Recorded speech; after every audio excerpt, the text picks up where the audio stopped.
special edition of Focus, a live program that comes your way from our studios here on Delta TV Asaba. It's a program where we look at issues promptly as they arise.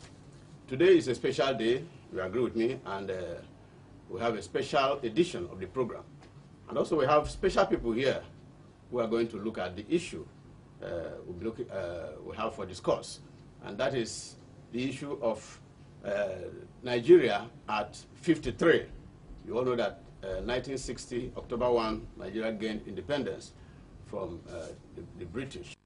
And that's exactly what we are celebrating today, 53 years after. For the record, in 1959, the first election in this country was held, and in that election, 3 parties participated: the National Council of Nigeria and the Cameroons, NCNC. We have the Northern People's Congress, the MPC, and we also had the Action Group.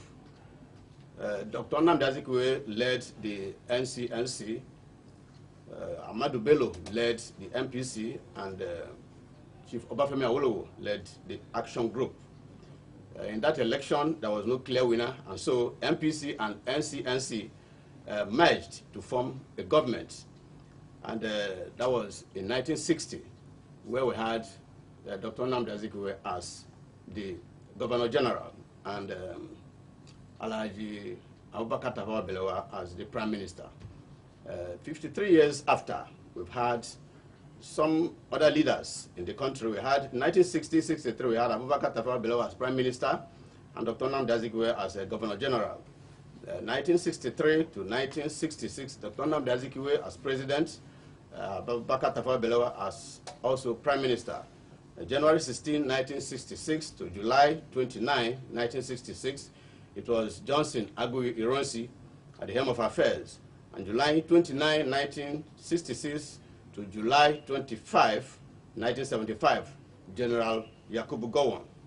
July 25, 1975 to February 13, 1976, General Murtala Mohammed. And February 13, 1976 to September 30, 1979, it was General Olusegun Obasanjo. October 1, 1979 to December 30, 1983, Alhaji Shehu Shagari was at the helm of affairs. And December 31, 1983 to August 27, 1985, we had General Muhammadu Buhari. August 27, 1985 to August 27, 1993, we had General Ibrahim Babangida. August 27, 1993 to November 17, 1993, Chief Ernest Shoneko held swear. And we had November 17, 1993 to June 8, 1998, it was General Sani Abacha. June 8, 1998 to May 29, 1999, it was General Abdusalami Abubakar. And May 29, 1999 to May 27, 2007, we had General Olusegun Obasanjo, and so on and so forth, to the present president we had. So, Mr. Speaker, sir, anyway, before we move ahead, we have 2 very important personalities here. To my right is the Speaker of the Delta State House of Assembly, Right Honorable Engineer Chief Victor Oyekachi Ochei. Welcome, sir. Thank you, Fred. Thank you. And to my left, we have the Provost of the Federal College of Education, Technical Asaba, Dr. Ignatius Ezuem. Doctor, welcome. Thank you, Fred. So, Mr. Speaker, sir, so far, Nigeria at 57, how have we fared? At 53. 53, sorry. Well, if you ask me, Nigeria at 53 is still a very young nation. In as much as looking at the number 53, one would say that we have gone far, we are old, but as a nation, we are still a very young nation. And if you also look at the fact that a larger chunk of the 53 years of Nigeria's independence have been characterized by the military rules which were not done by the people, and not by the people's choice, you also realize that you may say one will conclude that we have not gone far, we've not done very well. But in my opinion, as a person, I think at 53, we are thriving and doing very well. Okay. It's quite easy to lose faith in the fact because that the whole lot is happening in the country, the economic issues and many other issues which bother around the economy.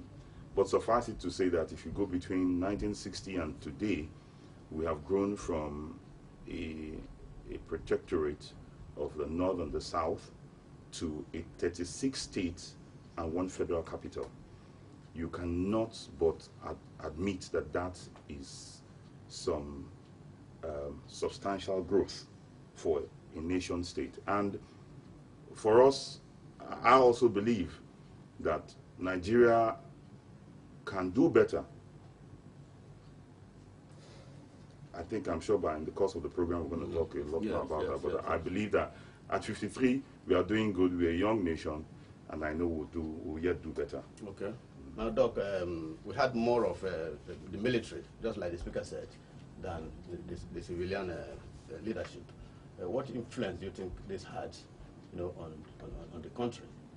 First of all, I want to agree wholeheartedly with the speaker that the nation Nigeria has made tremendous developmental records in advancement. And whether we like it or not, in the Committee of Nation and the Comparative Literature, you carry out analysis of Nigeria development vis-a-vis that of US. US is over 200 years. So we cannot compare the two. But countries that we can compare with Nigeria favorably are not there yet. I will expand that in the course of this interview. Okay. But I want to believe that the military incursion into the administrative pattern and structure of Nigeria actually affected the overall psyche of the average Nigerian, even the leaders. So it has not helped in our development. But I now feel that with the present administrative, the democratic norm we have imbibed, Nigeria is moving steadily and gradually towards advancement. Okay. So we are doing and we are faring well. Okay, Mr. Speaker, sir, the British were with us for over 100 years. Would you say we gained anything from them or not? Well, you definitely gained a lot from them. Of course, today Nigeria uses the imperial system, which is the British system of measurement. We also gained our bureaucracy. The bureaucracy that Nigeria practices today in the civil service and all of that were direct handovers from the British system. But there's quite a lot which they left with us and quite a lot which we have also left behind in the course of our movement as we journey down the line.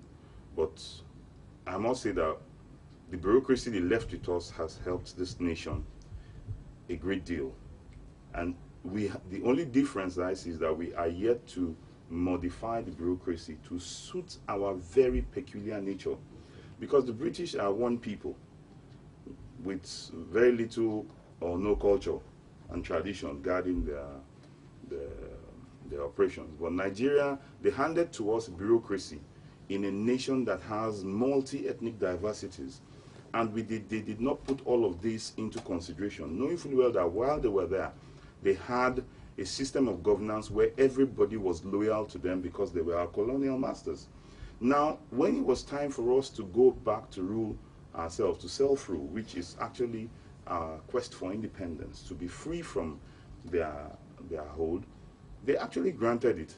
But I'm not sure they granted it completely, because whether you like it or not, some of the systems of rulership which they left gave advantages to some parts of the country, yes, while they also disadvantaged the others. So while there are some pluses, I still are of the opinion that there are places that are quite a lot of minuses, which we as a nation will now put ourselves together and try to correct. Okay, Doc, talking about the independence now, politically and economically, would you say we are independent as we speak? I cannot say completely independent, because in the whole world, there's no complete independence, political independence, because you must relate with other nations. In the whole world, there's no economic independence, because you will see how either bilateral or multilateral trade relations with other nations. However, African nations have not actually encapsulated from their colonial economic slavery, because most of our economic advancement is tied to the apron spring of our colonial masters, as it were. I want to quickly chicken in what the speaker has said. Actually, the British coming to Nigeria and living, one of the problems they created is what we are visiting in Nigeria today. Before the amalgamation of 1914, Nigerian states were living in stateless societies, empires, kingdoms, each mutually independent, one from the other. They only related as state or empire versus empire on economic and religious matters. We had our traditions and values, wise sayings that were so residual with us according to our kingdoms and empires. But the British coming and amalgamating these people that were usually mutually exclusive into one entity known as Nigeria created a problem, and that's what we're having today. Most of our old values and traditions and norms are gone. We're now lingua franca in disposition in all aspects. So I want to agree quickly that the economic and political independence in Nigeria is not fully yet, we're not fully yet independent economically. We're not fully yet independent politically. And that's not only Nigeria, all over the world. No country can say it's on its own entirely. Even America will always recourse to. They are not economically independent. They still have bilateral trade relations with other nations. Okay. That's why I put it that way. Okay, Mr. Speaker, sir, the three personalities we mentioned earlier, Dr. Nnamdi Azikiwe, Ahmadu Bello, and Obafemi Awolowo. Yeah. We are role models in their own right, yeah, politically. In this first election of 1959, there was no clear winner, but MPC and NCNC were able to come together to form a government with the action group in the opposition. yeah. Going by what we have the present day, do we still have that culture, that political culture that made these people tick? Well, these were the founding fathers of the nation, because as of the time, back then before 1960, I do know that the likes of Payena Horo and co were all part of them who actually moved for the motion for Nigeria's independence and all that. But these were the icons who epitomized Nigeria's foray into politics by having their own political groupings. But if you see how they grouped, it will clearly show you that they grouped out of regions. And they were regional leaders. Okay. Obafemi Awolowo was there in the west. Yes. Sardauna was, Aboka Sardauna was in the north. Then you also have Zik in the east. Now, these three regions also were characterized by the three major languages, Hausa, Igbo, and Yoruba.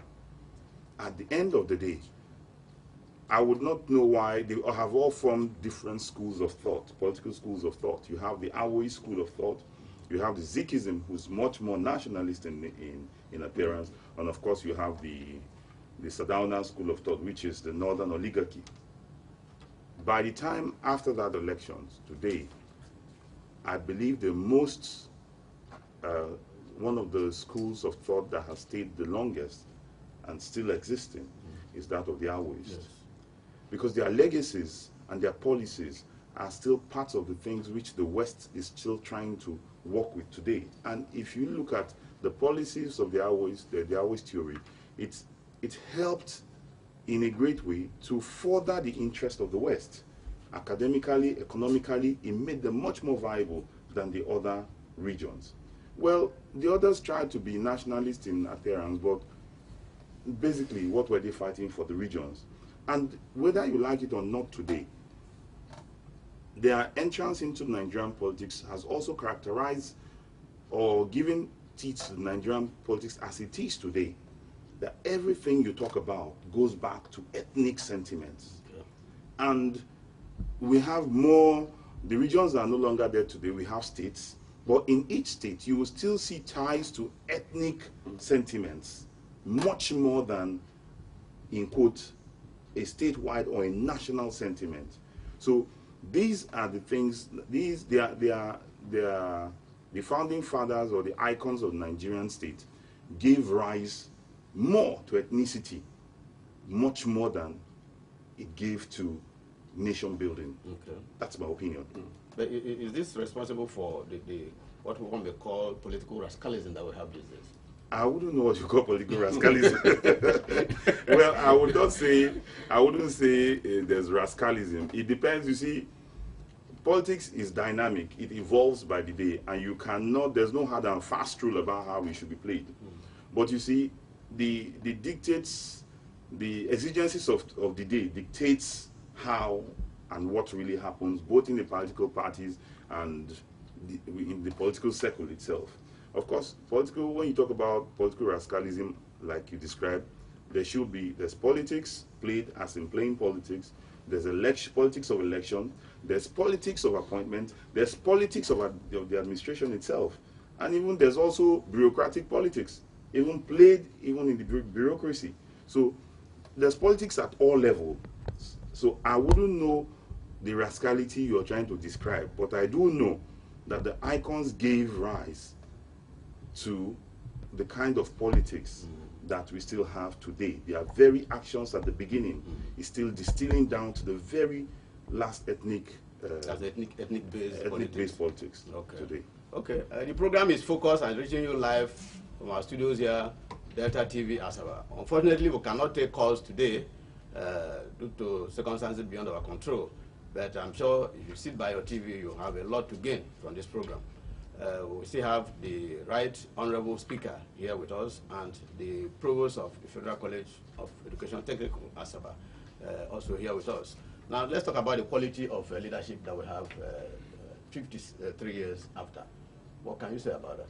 Yes, that is where politicians will come into focus.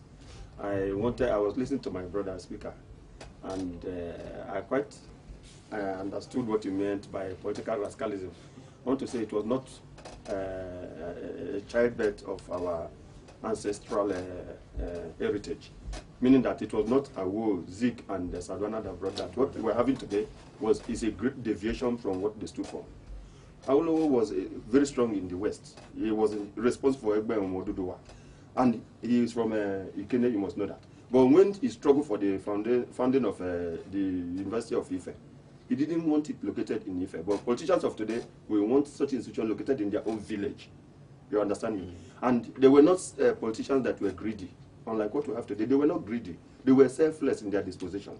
You know, I agree with him that they were regionally based. You know, but their contribution was to make sure that their regions were respected, that their regions were freed, you know, from any form of slavery and from the prospering of the British. However, it was after the 1914 that struggle started. If you remember Northern People Congress, as before you say, there was Nigerian Youth Movement and the Universal People Movement and Macaulay's Political Forum. Before this time, there was not ethnic groups, as I said earlier, were in kingdoms, empires, everybody. They were stateless societies. There was nothing like Nigeria. That time, what we call Nigeria, which is Niger area, was at peace. What we had was wars, like Kanem-Borno Empire, we had wars. In Kanem-Borno Oyo Empire, we had war. Then in the east, the Igbo nation, they had no kingdom, there was no central government. But they were living like that, and there was nothing like these pre-modern factors we have now in present-day politics. That time, after 1914, Zik knew that the Easterners will need freedom. He fought for the freedom of the Eastern, but he was more national in outlook, just like he said with his Zikist movement. During the Pan-African Congress, where he met Leopold Senghor, he described the emancipation of Nigeria first to start globally in the whole of Nigeria, but Sadwana insisted it must be from the north. And when that was done, Zikist movement expanded even to Cameroon. Let us leave that historical antecedent. What I'm trying to portray is that at that time, the politicians were not selfish. They were selfless. They were fighting for the emancipation of their kingdoms or states or regions. But what you have today, there is a strong deviation, a very strong deviation. Not maybe one or two or three of them. You cannot find many politicians now fighting for the masses. They fight for themselves. Okay. Except one or two of them. I must, without sounding modest, I'm happy that he's here and he's a great politician. I know what he's doing for our people. You know, I know what he's doing for our people. It's not in the book of what I'm saying. But most politicians we have today are fighting for their pockets. They are selfish. They believe in personal aggrandizement. Okay. So it's a deviation from those Awolowo, Sadwana, and Zik thought. Political thought. That's I agree with you that it is now political radicalism. It's not what it used to be in the past. Okay. Mr. Speaker, sir, you are a leader of note, the number 3 citizen of this state, and a politician of no mean repute. Now, we have talked about what we see these days, self first, others last. Is it supposed to be like that? No, ordinarily it shouldn't be, because politics is actually supposed to be a vehicle or a tool for the emancipation of your people. You know, if you get elected and you're there, you actually go in the name of the people. But like you rightly said, there are some of us today who now go in there in the name of the people, but essentially for themselves. And they don't go back to give back to the society. And that is why each time the government keeps having, you see people calling the names of the governor, or the speaker, or the deputy governor. In fact, anybody who is in office is abused. If we all go back to contribute what we benefit from the government back to the people, there will be a lot of change. And the clamor will be less. But it's unfortunate that you cannot also say such persons will not exist, because I come differently, some other person has a different intention. And so let me say it was a coincidence that the icons had their own style, who believed in emancipating their regions and making their regions strong and viable.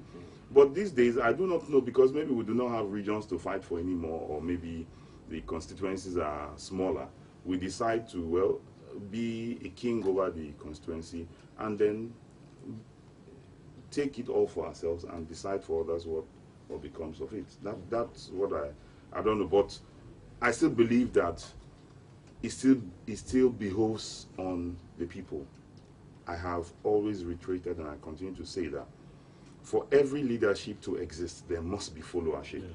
So for each time the followership points a finger at the leadership, then 4 fingers point back at the followership that, listen, you're either not doing enough or you're not bringing about the constructive change. So I believe these are things the politicians who are in office will be responsible to the people who they are representing at every point, or for whose purpose they got into office for.